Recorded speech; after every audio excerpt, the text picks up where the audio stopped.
we would like to take this opportunity to commemorate or to celebrate the Idaho Day.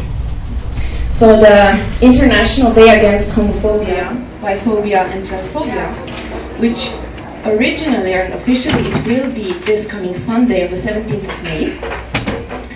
And it is a special day for the LGBT plus community because in 2004, for about a year, that was a strong campaign going around the world to have also an internationally recognized day to really stand against homophobia.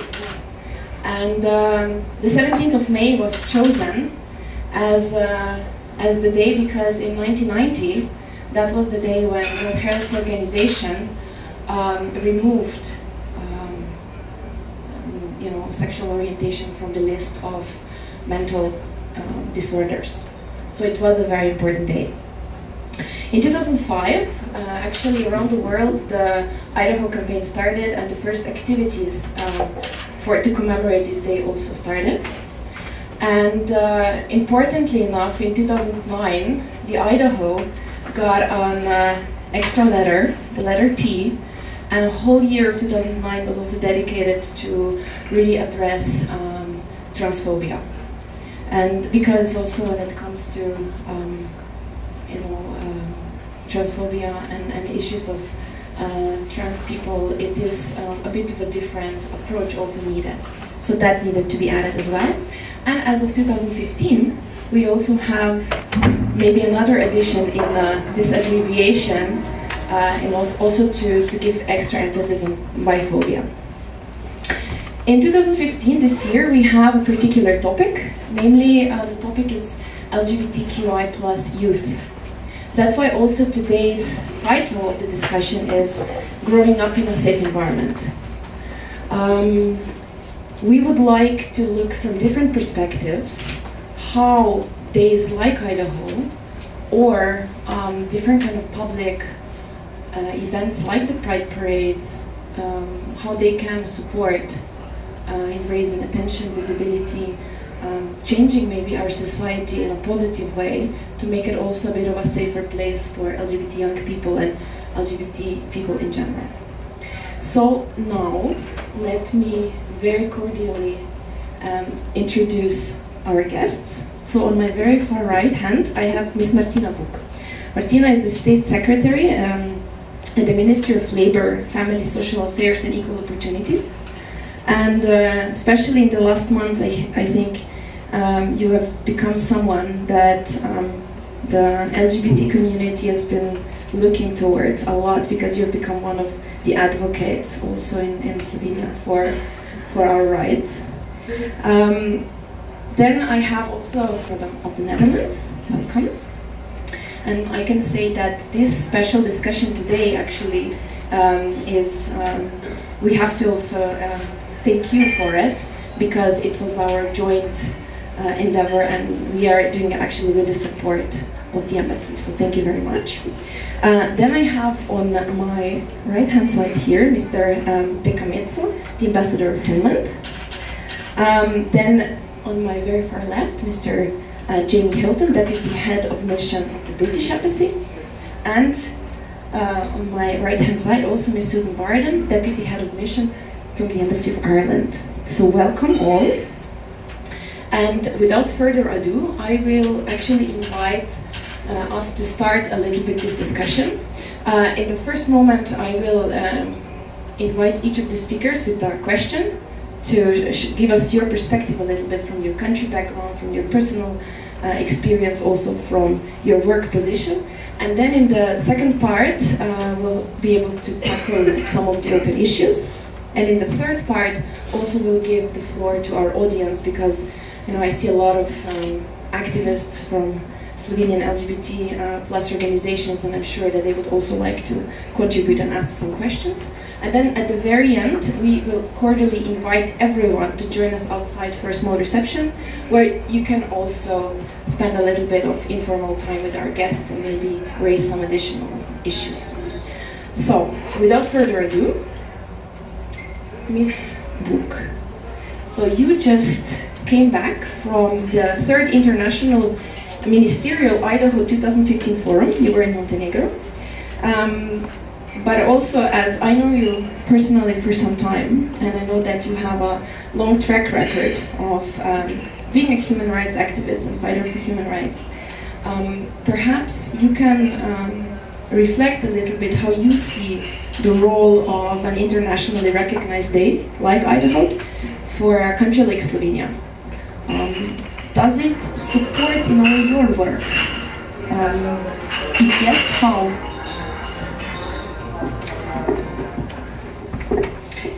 Hello everyone. First I would really like to thank you for the invitation, and even more thank you for the how I was presented here. It's a real honor. If I'm seen that way, as you said. I just came 2 days ago from the Idaho Forum. This was the 3rd one. The first one was organized by the Netherlands government in 2013, and last year it was the first time that we as Slovenia have joined the forum, and we also signed the declaration there. So now we're officially part of this coalition that really supports International Day against homophobia, biphobia and transphobia, and we try to participate as much as we can in that kind of events and forums. Unfortunately, we are still at the same place with same percentages on the ILGA map, which is presented every year there.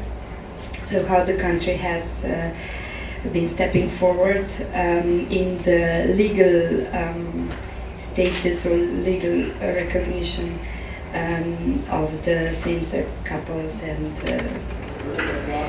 those things that has to be still solved. But we will see what will be next year, because this year the future is brighter, I would say. But we'll see what will happen with our referendum. I see my background as a human rights activist, as a person that human rights are the starting point for me. This is something that I really believe in. This human rights are our base that I believe we all should start from, and that everything would be considered with the eyes of the human rights for everyone, for everywhere, no matter what. And I really believe in that, and I see that as my guidance for also my political work and everything. And I'm sad, actually. I'm really sad these last years, because when we started, when we were really active in the late 90s and in the beginning of 2000, human rights were mainstream, if I can say that. So we had a huge support from the Council of Europe. European Union started to work also with the human rights and presenting it and supporting it financially. All sorts of international trust funds were there, and also the I would say the surrounding, the state of mind of the people in Slovenia started to see it as a real mainstream, as something that it's worth to talk about and so on. And now, with the beginning of this economical crisis, I'm sorry if I'm too long, you just have to stop me.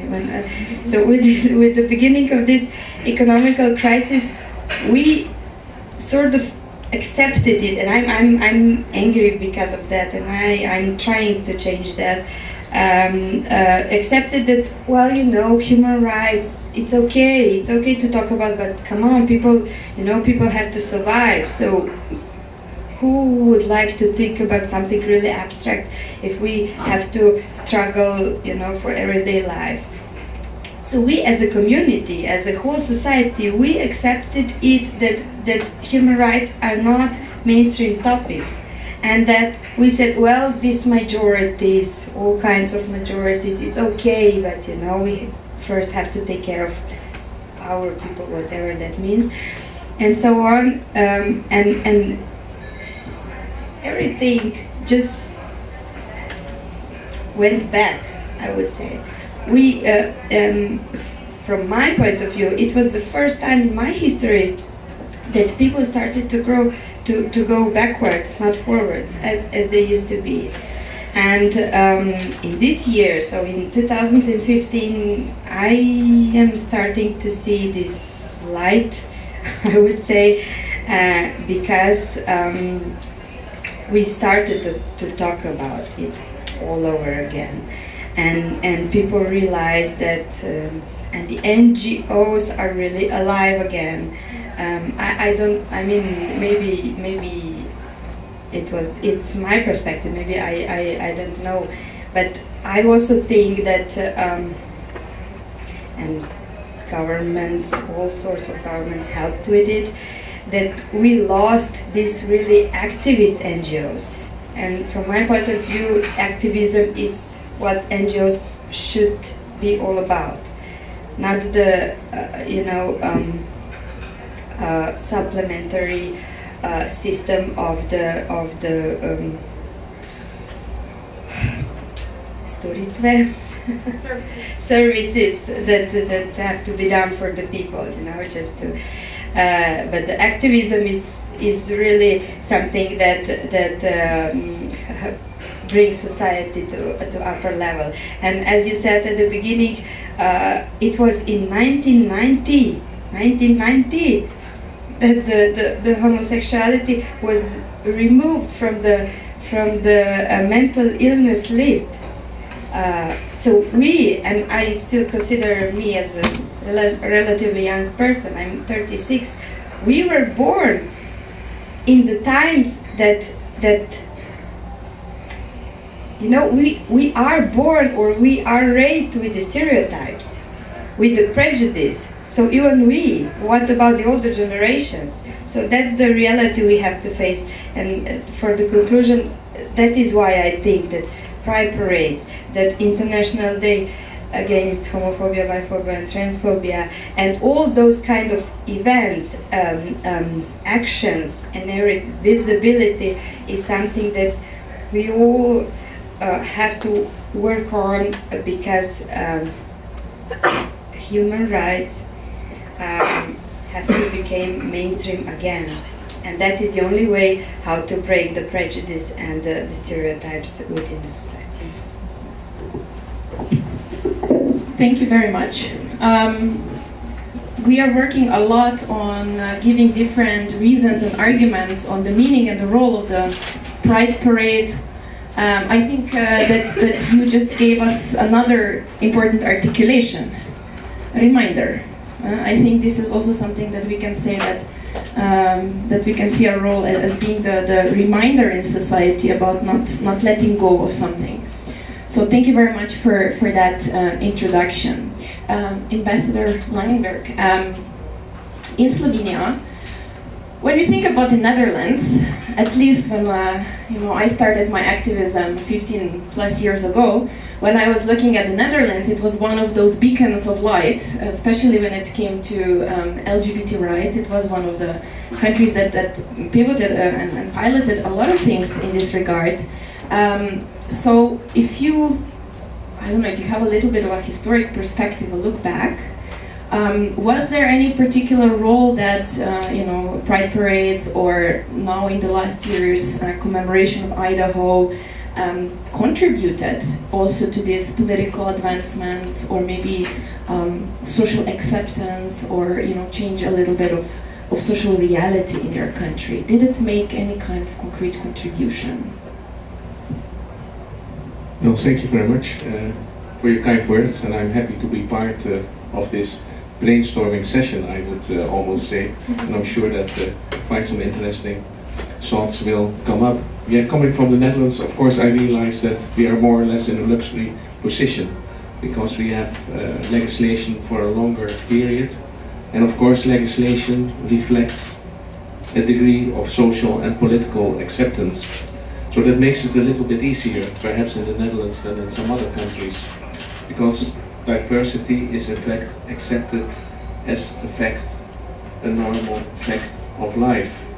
But what we realize very much as well is that as a society and as a government, but especially also NGOs, you have to work very hard to keep the acceptance on the same level, or to even have it increase, because if you don't do it, it might decrease because of economic circumstances, as just was said. And from that perspective, I think that a number of events that are linked to LGBT rights or are meant against homophobia are quite necessary in a way, and they should be organized in such a way, we feel strongly in the Netherlands, that people would feel that it is an inclusive activity, that they don't feel threatened by it. So you will see that the activities that we have lined up in the Netherlands, mostly organized by NGOs, they are always of a kind of playful nature. And we would, for example, paint the stairs of the municipal building in the colors of the rainbow flag, just to have a kind of joyful atmosphere as well. And I think I really feel it helps, and it's necessary to continue to do so. Perhaps you allow me a little sub-question, because you say, okay, in the Netherlands diversity is a norm. It's the, this is the environment, this is the starting point. You've been for a while now in Slovenia. What is your perception of the norm in Slovenia when it comes to diversity?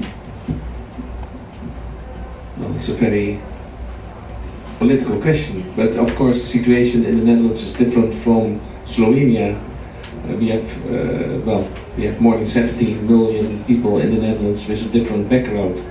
So that implies diversity as well, but perhaps not always the same tolerance that you would like to see. That's the reason why I say that we have to work upon human rights issues as well in the Netherlands, notwithstanding our luxury position. As far as Slovenia is concerned, well, your situation is very different.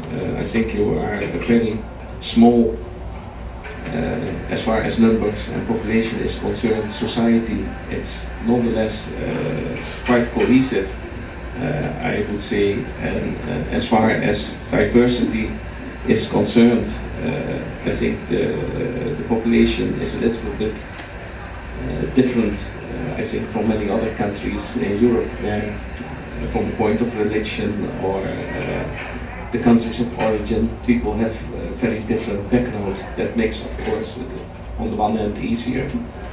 On the other hand, it makes it more difficult as well. But as a diplomat, I always noticed that Slovenia was very like-minded as far as human rights were concerned, as far as foreign policy issues were concerned in the UN and otherwise. So we are happy, I think, from the Dutch perspective, to notice this like-mindedness in Slovenia, and we would be happy to see in EU context to see Slovenia join, in fact, the 10 countries that, for example, have already accepted legislation for same-sex marriage. And I think that, from the top of my head, there are already 16 countries that have a kind of civilian registered partnership.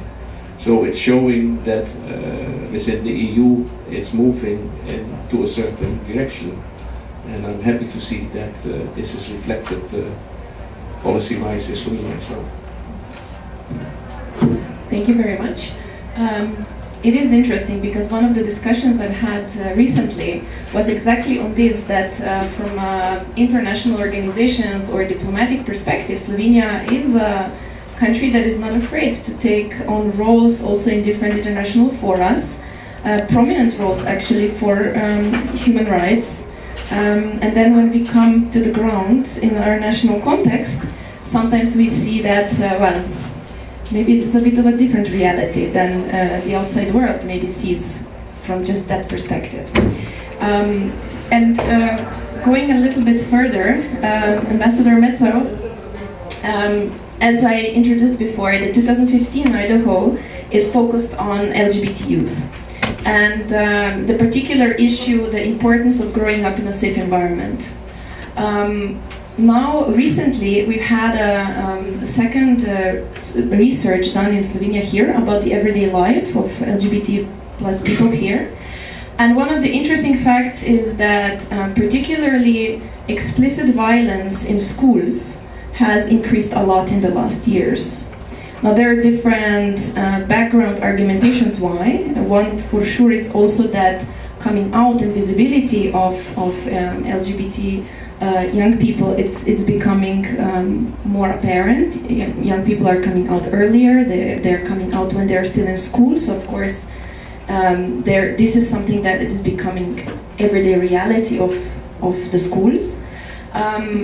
But nevertheless, it is we have to be very alarmed about this information. And I was wondering, how does a country like Finland deal with situations when, because every country, we know that for sure there are situations of violence and so on. So how do institutions in Finland, for example, if some violence would be happening, or hazing or bullying would be happening in schools or in the workplace and things like this, how is it managed? What do the institutions do? How does the society react when that happens in Finland? Thank you, and hello to everybody. I'm very glad to be here, knowing you already from beforehand. It's a pleasure to be here. About that question, what you asked about schools, I actually started from a little bit different point of view.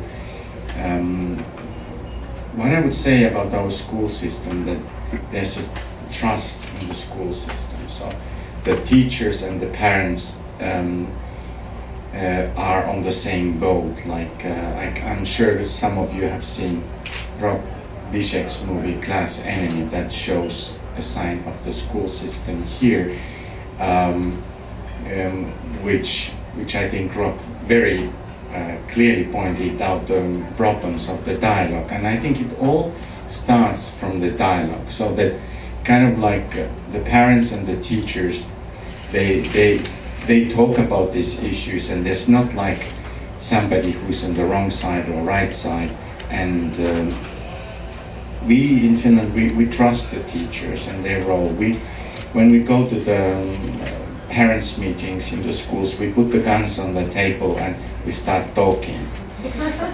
We don't shoot, or we don't take a lawyer to the meeting, as I've heard that some parents take lawyers to the meeting. So from this point of view, I think you can much easier approach all these questions.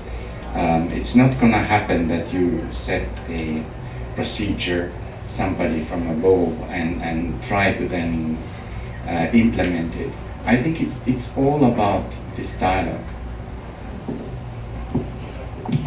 Thank you very much. Perhaps a little sub-question for you as well.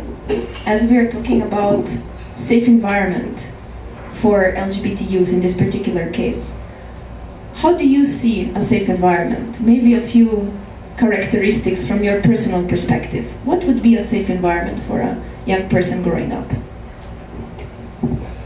Well, there again, like it's about the dialogue and being allowed to express yourself, and that's in those societies where expressing your views are sort of like hampered or put down, or you have to control your views. That's where it starts from.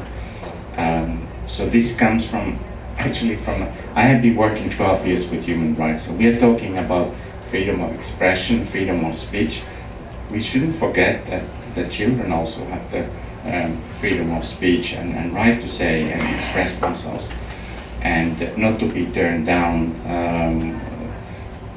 by some other means. But I think it all starts there again, that you are allowed, and I encourage always by myself that you are allowed to express yourself and go out there. Like, from my personal view, there can be different sort of like ideas. I was born like I weighed 1 kilo, and when I was something like 7 years old, I was in a lecture and a professor was explaining that all the babies who are under 1.5 kilos, they are not really that okay. I mean, and I was listening to that and wow, what should I think of that? And so this kind of misinformation can just start to make you feel strange. So I felt, there are several things that I have felt in my personal life that I'm different. So I'm different because I weighed only 1 kilo. I was very small. But from that on, I think I have always, when I heard that professor saying that, I realized that you have to fight for your rights. You are 1 kilo, but you are not less valuable than the others. Thank you very much. Going a little bit on the current political, let's say, perspective of what is happening around Europe. Mr. Hilton, allow me a reflection, because I get the impression that in the last years we are seeing something very dangerous in Europe. I would say in my vocabulary that's a turn to the right. In somebody else's vocabulary might be something else, but we do see more and more situations where human rights are being re-questioned, rights that have been what the Pride Parade can do. How do you see the role of these days in this kind of a climate? Well, hello everybody. The first thing I should say is that I don't think that the left or the right, for that matter, have a monopoly on the issue of human rights. And I'd use, well, as you know, we had an election just last week, which right-wing party won. For the first time we've had a majority Conservative government for 18 years. But that majority Conservative government, the Prime Minister, David Cameron, and he was the one who equalised marriage in the UK. So it's not fair on the right to say that, well, if we have right-wing parties, they're going to undermine certain human rights, because it's not always the case. And what I'd like to do is I'd like to pick up on the idea of dialogue, because I think that's absolutely key. And if take for example what David Cameron did when discussing equalising marriage within his own party, there was considerable opposition to equalising marriage within the Conservative Party. 140 Conservative MPs voted against the Equal Marriage Act.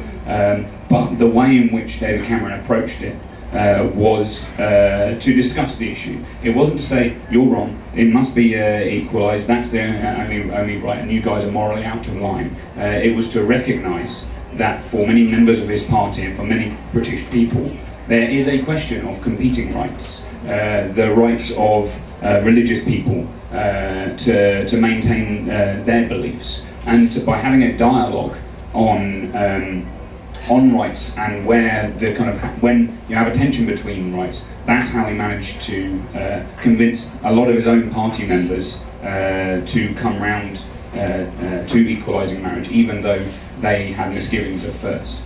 So where does this leave days like IDAHOT and Pride Festival? It's about contributing to that dialogue. It's about ensuring that when you do have political perspectives that are perhaps seeking to row back on certain rights, that the voice of those in favour of them is heard, that it's heard loud and clear. And that can be achieved, of course, through events, but it needs to be a constant dialogue and not just that. And the days like IDAHOT and like Pride Week, they provide us with big bang moments where we've got more attention on us and can make our points perhaps a little bit more forcefully. But they're not the end of the story. We must basically keep talking if we're to prevent rolling back of rights. I think that's a very interesting perspective, because very often when we do think about concepts like marriage and marriage equality, actually, for my political perspective, that is a question for let's say, center parties, center political sphere, or even, you know, a bit conservative, or and actually very often it happens that in other parts of Europe it's actually the more left-wing or kind of center-left or left-liberal parties that actually pick up on those issues. So you can see that also the perception of who should kind of bring forward which issues might be a bit different also here. So, for example, just recently I spoke a little bit with the Christian Democrats in Belgium who are now discussing internally, for example, surrogacy issues. And I was very surprised because, you know, those kind of things, if we want to discuss it here in Slovenia, we have the feeling, at least looking from civil society perspective, that our natural allies in political sphere are more the left and liberal parties. So it is an interesting perspective on this. Do you see then maybe like what you said, really in civil society then being the one making sure that the civil society is then always the one bringing the more progressive, the more, how to say, minority positions within the minorities out to the forefront? What would you say? Well, it's a great quote, so I'm going to say it again, but my Prime Minister said I don't support equal marriage despite the fact I'm a Conservative, I support it because I'm a Conservative, and it's a wonderful line, and I don't know who wrote it, but hats off to them. But it's precisely the point that we shouldn't say we have a monopoly on it, and we should harness those Conservative perspectives which help drive forward you know, the rights agenda as well. It does tend to be the left-wing parties or the centrist parties that bring out these issues, but that doesn't mean that there's a monopoly on it. That's what it is. Thank you very much. This pardon, maybe a little bit of a challenging question, at least for the cultural context here in Slovenia and also wider in the Balkans. Here, we often face the criticism when we do public manifestations and commemorations. So very often when the Pride Parade is organized, there's a lot of resistance from different spheres in society about saying, but why do you have to show yourself in public? Why do you have to be up in our face? You know, but with this kind of manifestations in public spaces, actually you are yourself kind of raising more intolerance, or, you know, like kind of like you are pushing us to be intolerant towards you kind of arguments. And it is part of also this reality when you start doing strong visibility you know, activities and actions. Now, looking at the Irish society from an external perspective, very often we perceive your society as Catholic, or at least very kind of strong connected with religious backgrounds. What is your experience with these kind of more public manifestations, in particular of, you know, organizations, initiatives, civil society that you know, when it comes to LGBT plus visibility? Hello, great. And thanks for having me here. That's a very good question, and I think the example of Ireland is probably quite interesting for everybody here today, because we're talking about what happened in 1990, but in Ireland homosexuality was only decriminalised in 1993. It'll be 22 years next month. But I think we can stand here and say, look what has happened in such a short space of time. It's 22 years, and I feel we've really made such a huge amount of progress. My own personal experience of, say, the events like Pride and other kind of similar events is that I don't see that there's really a backlash or much of what you're speaking about there. But then this week, just in advance, I thought I'd talk to a couple of the people involved in campaigning and that on the LGBT rights, just to find out, you know, am I right? That's my experience of it. But is this correct? And you know, they said no. It's great. It's everything's, you know, it's everything's very accepted. We don't have issues these days so much. What they said is, though, it might be interesting for people, is they said, you know, we try to focus alongside pride, which, you know, they said is very important as a form of protest, a form of celebration. It's a very important event in our calendar, but we also do a lot of work where we try to focus on very inclusive events, where we try to really engage with all aspects of society, where we have one good example actually is that to celebrate Idaho this Sunday. There's not that many events being organised because of our marriage equality referendum next week. Everybody's very focused on the campaign, but what's happening this Sunday in a city centre park in Dublin is a family picnic. So the youth organisation Belong To has organised a picnic where, you know, aimed at kind of teenagers, kids, parents to get together and discuss the issues. And I think that's what has gone over the last 20 years. That kind of focus alongside Pride and other events, I think that's gone a long way to creating an informed society, a tolerant society, and I think that's been key. Another thing, maybe just to mention that it could be relevant in terms of acceptance, we had our Minister for Health come out publicly in January. So this is the first openly gay minister that we have had in Ireland. And the reaction, I think, is very telling of where we are now at the moment.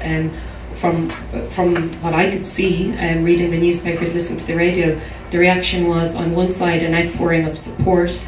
On the other side, there was a bit of a, so what? It doesn't matter if you're gay or straight, stop trying to distract from the latest health scandal, get on with the job, you know, that kind of thing, which I think is where we need to get to. But in that 22 years, I think even 10 years ago, that probably would have been a bigger deal.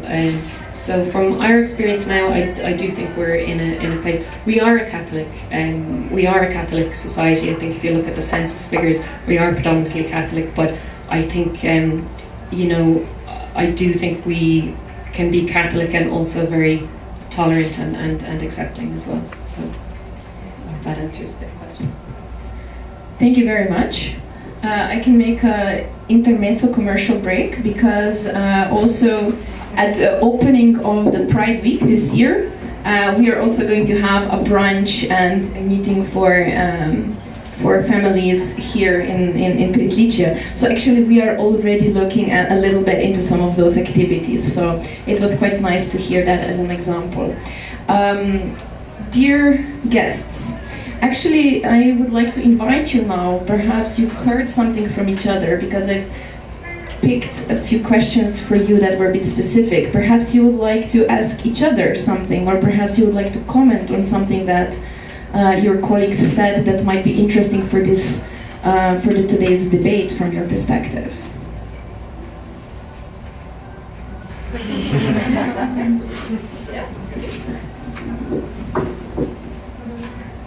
I think it was good to hear, I think, from the colleagues as well, and on the Slovenian side, we're all, I think, more or less in the same boat. And I'm using the word boat because in the Netherlands we turned the Pride, I think, into a very general type of event, which is, I think, so inclusive now that everybody tries to participate in Amsterdam. And I think this is the way you want to go with activities and with the Pride itself. I liked very much what the Irish colleague said, so what? I think so what is perhaps the best slogan you could use. But perhaps it's useful as well. I don't know how you do it here with the Pride in Ljubljana, but perhaps we should ask everybody to bring their parents and their grandparents as a show of acceptance. And that might be an interesting experience. Perhaps it would not work for the first time, but if you would repeat it over the years, it might show a growing support, I would hope. Thank you. No, I just like maybe a couple of comments, like feeling a little bit personal, of course, on this topic. I have to say that I hate the word homophobia, because nobody's afraid of me. Let's face it.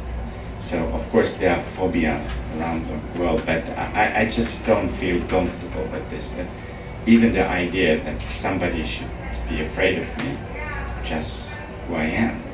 So, to start with. So, but about and also the question you asked our Irish colleague about should it be that the people would say that people could have this reaction that don't show it, that it irritates people. I cannot be very calm if I hear this kind of things like that basically means just hide away or don't be invisible.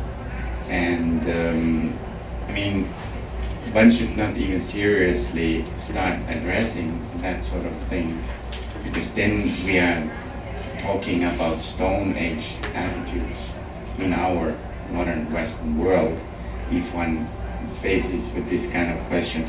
And your approach that also the Irish colleague was referring is very good. Like it has to be this way that that everybody is included. So I was shocked. I think it was you who told me earlier that the parades here have been seen sometimes that it's like outing thing, and like I don't know when that happened in my country, but I mean like the whole U.S. embassy stuff of like 25 people were last year marching in Helsinki. So did the embassy like out themselves?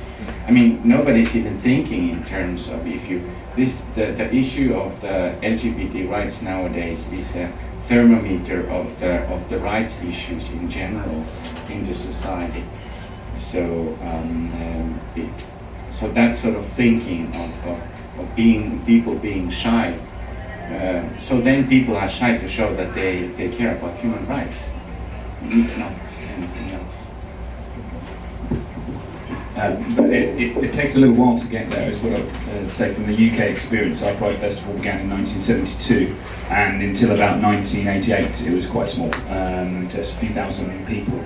And what took us to the point now, when last year we had more than 600,000 people, and it genuinely was a very, very inclusive event, was a huge controversy over what we call Section 28, which was a part of an amendment to the Local Government Act, which prevented local education authorities promoting homosexuality, which meant it couldn't be taught in schools as part of sexual education. The outrage that provoked, particularly on the left as it happens, got people onto the streets to join the Pride parade to say that we stand shoulder to shoulder, and it's a rights issue. And then it became the carnival atmosphere and the festival that it has become became in the 90s. So it was a journey that we went on in order to get to the point where you had organisations like the FFLAG who were waving their banners in support of their family members. It didn't happen instantly, and I don't know where Slovenia is on that journey. And that's probably for you, better than me to say as well.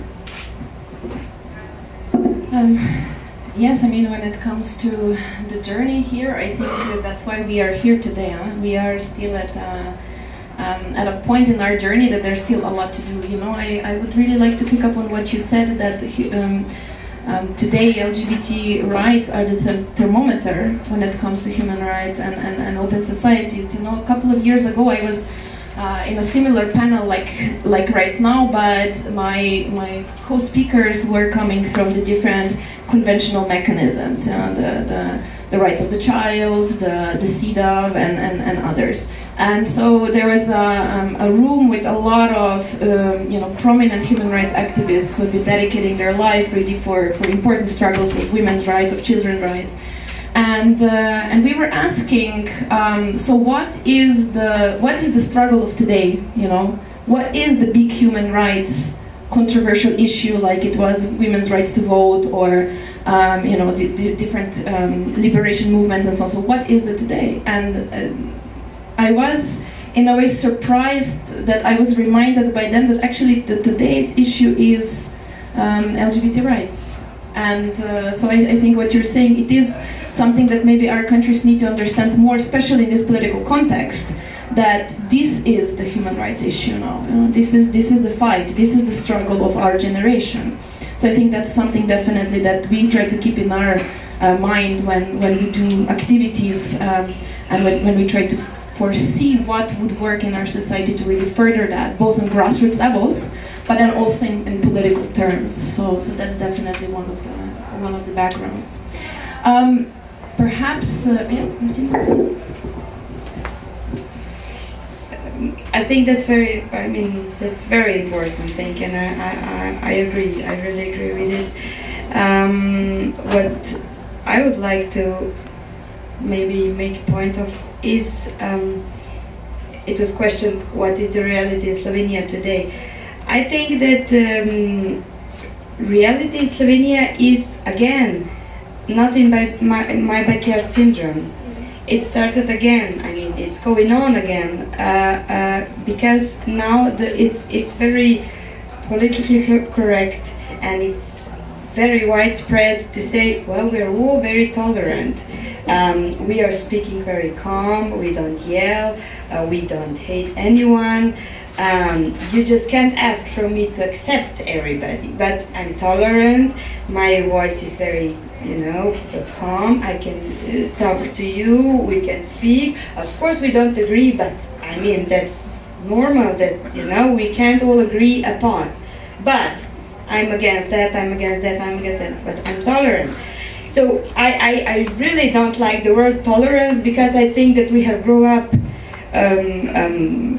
in our minds, at least in last decades, or at least in last few years, because acceptance, inclusion is something that we as a society need.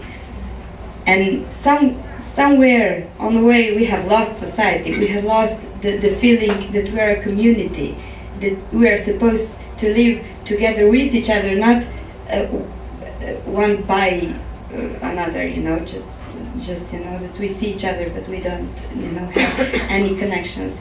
And that's something that I think that this is reality in Slovenia, and I feel sort of that this is also reality in quite a lot of other so-called Western countries, not only concerning LGBT rights, but also other ethnical minorities, all sorts of things that we are now saying, we are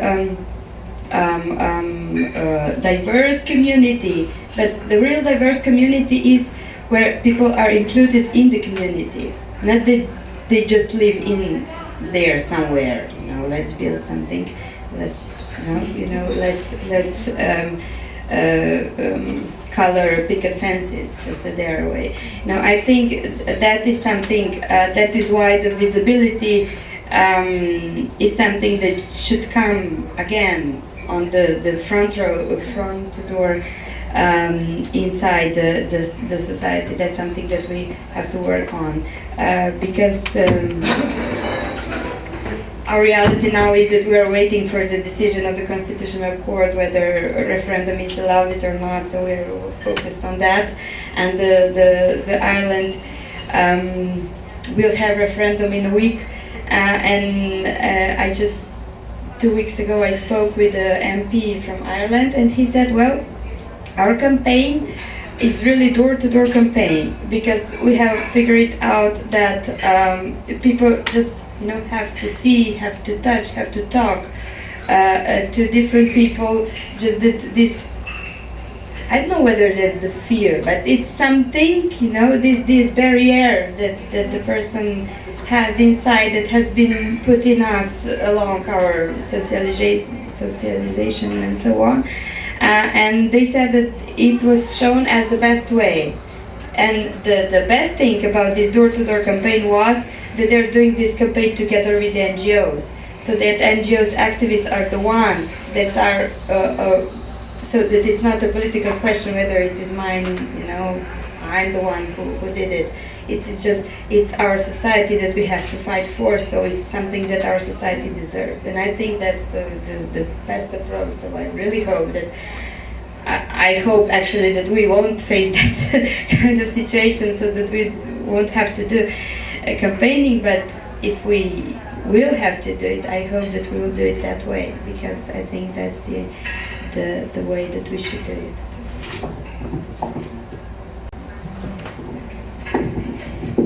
just one comment. You have so wise words about this tolerance.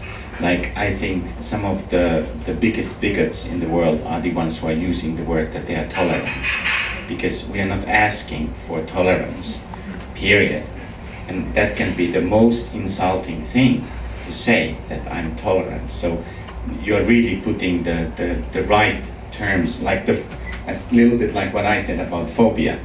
I mean, come on, you are maybe afraid of spiders, but like, I mean, let's use the right terminology, kind of, in this context. Thank you. And I think I inadvertently used the word tolerance earlier on, so I do apologise for that. I think I said tolerance and acceptance, so I'll just apologise for that there. I just wanted to touch very briefly on what you said. Obviously, at this point, so close to the referendum, I can't actually really discuss the details of the referendum, but one of the things that I think I can say is that what you're saying about dialogue and what you're saying about, you know, getting out door to door and that kind of thing, it's been really nice from just seeing kind of democracy in action and just seeing inclusion, and that to see a wide range of people out kind of talking, engaging. You know, it's been really nice to see the debate, a really good debate happening in Ireland at the moment, to see people from 101-year-old grannies to, you know, to kind of kids out and everything. It's been a good, I think it's been a really good example of democracy in action, and I think we're quite proud to see that. And the other thing I would say is that I think that it also shows within Ireland a good level of acceptance. As Jamie was saying earlier, there are questions that both sides are asking. They have to be debated, and I'm not going to talk about them here, but I think there is a very good level across the board, whether people, no matter what side people are on, I think there is a very good level of acceptance that we're seeing in Irish society at the moment, so it's been quite heartening to see as well. Thank you very much. I think we have a lot of food for thought now. So, dear audience, perhaps you also have some comments, and perhaps we can take one or two questions also that you would like to share with us today, because I think we are a room of experts actually here on these issues. And if you stand up and if you're loud enough, or otherwise you might want to come closer and take a microphone.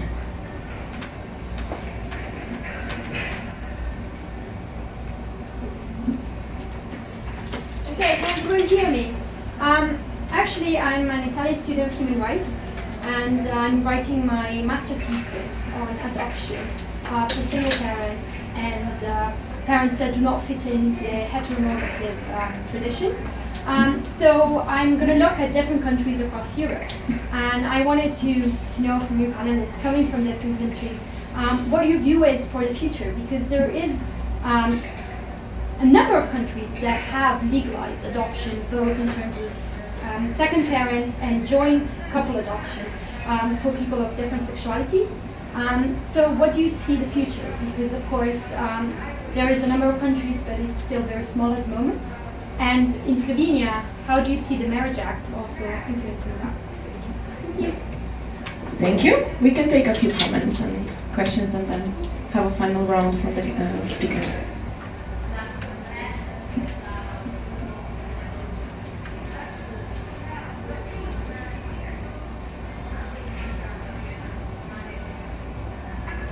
A little bit of silence doesn't unnerve us, so we can give you a few moments to think about your question.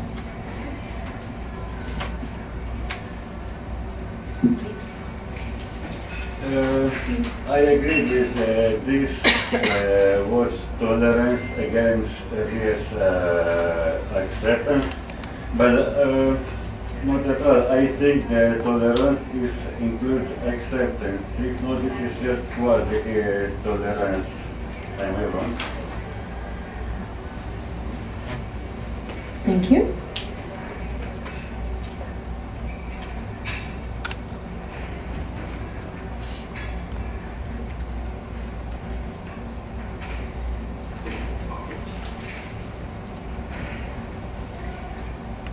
Okay, I know that you are looking forward also to one-on-one discussions later on.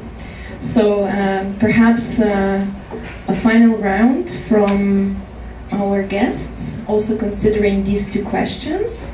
And actually, I would go in the line of the question also in terms of this view for the future, but not only to think about adoption, but also from this perspective of today's discussion, the role of commemorations like Idaho, like Pride Parade, in the context also of today's topic, which is building more safe environment for young people, contributing to a more open society, contributing to interpersonal or human relations that are respectful and accepting of each other also. So what is your view for the future? What can we do? Your respective roles, because you also come from a particular political and institutional backgrounds. So please, perhaps a round of final reflections. Well, for the UK, where I'd start with what's for the future for us is, well, I don't know if you saw this week that Scotland was ranked as the most equal country in Europe. 92% equal. I have no idea how they reached 92%. And the rest of the UK was the second most equal country in Europe at 82%. So the future for us is, why is Scotland ahead of the rest of the UK? And there is sadly a simple answer for that, and that's Northern Ireland. Northern Ireland does not have equality in the same way as the rest of the UK. So I think the next for us will be to have true national equality, at least coming up to Scotland's level, and hopefully pushing towards 100%. It's a very complicated question in Northern Ireland, because religious politics plays a far greater role than it does in the remainder of the UK. So it's not going to be a short or a simple journey. But with the Republic voting this week, the rest of the UK already having equal marriage, for example, I think that gives us optimism for the future. Yes, I'm one of the ones who used the words tolerance and acceptance as well. I'm not going to apologize for it. I think basically you need it to a certain degree, because not everybody in the end will share the same views as most of us do here today. So this is nonetheless something to strive for, because you need a certain degree of consensus politically. Because in the end, I would say, what we have to ask our governments and our politicians is to secure equality before the law. If you talk about adoption, your question is answered. If there would be full equality before the law in every EU country, then it would not be an issue at all. Of course, there are different shades of grey in legislation. This is unavoidable. But there, I think, in the end, if equality before the law is secured, we will end up as a European Union, I think, more or less in the same position. And this is something, I think, to strive for. And we all have to think, have to appeal to our politicians and to our government to secure this quality of the law, as it is the International Day Against Homophobia. I don't like the word either, I must say, but there's still a lot of stereotypes, and there is still a lot of frustration and anger, and sometimes hate or jealousy in society. And we need a legal framework for that as well. It's a basic human right, I would say, that people can freely express themselves, but there's a limit to that. And if there's real hate speech or real homophobia expressed, I think there equality before the law demands as well that the government would act, I would say. In the end, it's a legal issue. Thank you. Yeah, I understand, of course, like the word tolerance is used here in a proper way, but I just take an example, like if you, on a personal level, if somebody tells you, I tolerate you, or if somebody tells you, you are equal to me, there's a big difference. in this. So that's my point, that the equality is still a step ahead. So, but about the interesting question from from the audience, how I see this thing is that people just have to live their lives, and that's how world will change. That's how laws will be changed. Continue living, making up your own choices, and doing it. Like how we know that these things are upside down battles. Things are looked differently. I think in my country included, the change will come when people just live honestly according to their principles. And I think it's with all of these issues that we're discussing here today, that's why the gay pride and all these kind of activities are important, because things are changing only if you're honestly what you are. And also this adoption things, like when people start noticing that this is people's choice, then things will change. Well, I think I've spoken already a little bit about where we've come from and where we've come from in such a short period of time. And I think at some point after next week, we'd be happy to discuss again, you know, what the future holds. But something that I think would be very important for the future would be the work with kids and in schools against bullying, that kind of thing.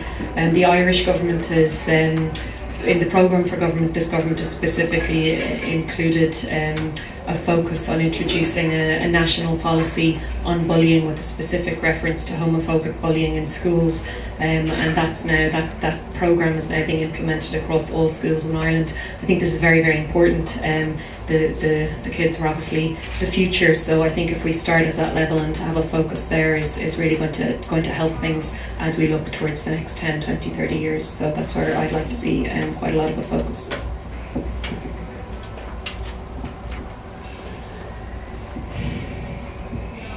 Well, what I see, question about the safe environment. You know, if you feel safe, you have to feel accepted.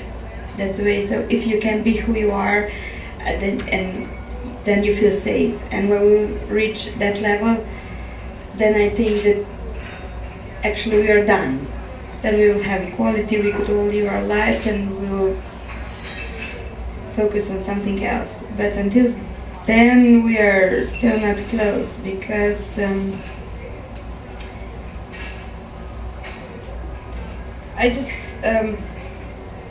think that's a great point. Be who you are. A few months ago I read a book called Quiet, and I don't know the author, I'm sorry, it's an American book, and it's about the introvert and extrovert persons.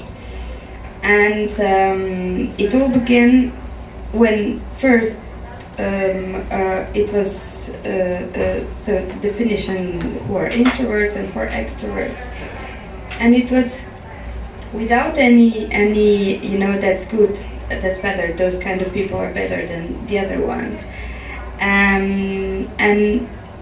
When you had the interviews for the job, they asked you what kind of person you are, and you have to, you know, write it down or represent you who you are, how do you live, what are your values, and so on.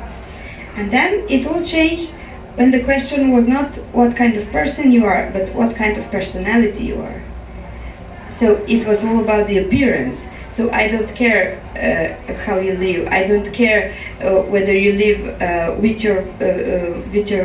whether you live your values or you just talk about them, and you know, you just want to be presented outside as one kind of person, and actually you live other kind of life. And I think that it all begins or it all ends with that. You know, when we will be who we are, when we will live what we are talking about, when we will, you know, live how do you call it?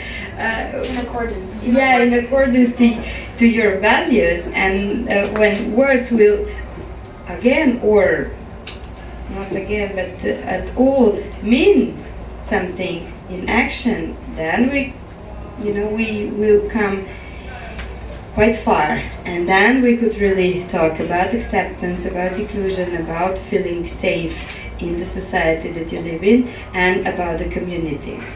And I use this word a lot, community, and I use, so yeah, language is very important for me, because you know, you can, and society is one thing, but communities is something that bring us as a people that live on the same place together. So if we live as a community, then we can be the society that we want, you know, that everyone is included, that everyone feels accepted, that everyone feels safe, and then, you know, I know that my right stops where the right from another person begins. And that's something that, you know, it's not that, yeah, well, I have the right to say whatever I think. Yeah, but there are limits, and the limits are actually very clear. We just forgot about it. About adoption, about the future. The future is that if I want a family, I can have a family. And if it will go on as it should go on, Slovenia will very soon have the possibility for the both sides adoption. Now we have only stepchild adoption, but in the future, if this law will pass, then we'll have that kind of possibility. And I think that's something very, very, and I will use that word now, very, very normal. But yeah, we're still not there yet. Thank you very much. I think that with this final round and these final comments, we are at the end of our discussion in this room. Let me take another minute of your time, because I would like to take a few bits and pieces of what we've heard today. So yes, please do bring your brothers, mothers, fathers, sisters, friends, supporters, political allies, and everybody else to the Pride. I think that is definitely one of the things that we have an opportunity to celebrate together, to march together, to express political will together. It is a political act here. It is an outing act here. An outing in terms of, yes, this is what I stand for. This is the kind of society that I believe in, and I'm also, you know, part of this community, and that's how I would like our community to build the society together. So that's an invitation, of course, for everyone. I think that the other important message about the genuine way of how we also live the things, or you know, we need to live the things that we also preach. I think here it is important that all of us who have the privilege, you know, of autonomy, of having a certain social position, of having those kind of power structures on our side that can afford actually to live our values openly and fight for them. And I think we bear also a bit more of the responsibility if we really want to work towards a safer society and safer environment for everyone, including the younger generations. So I think that's also something that for me it's always important to remember. Thank you very much for your insights, for your time. Thank you, dear audience. I hope this gave you some food for thought. We are now all invited just outside this door to freshen up a little bit, toast together informally, and perhaps chat a little bit. So thank you very much. By this, I would like to close this discussion.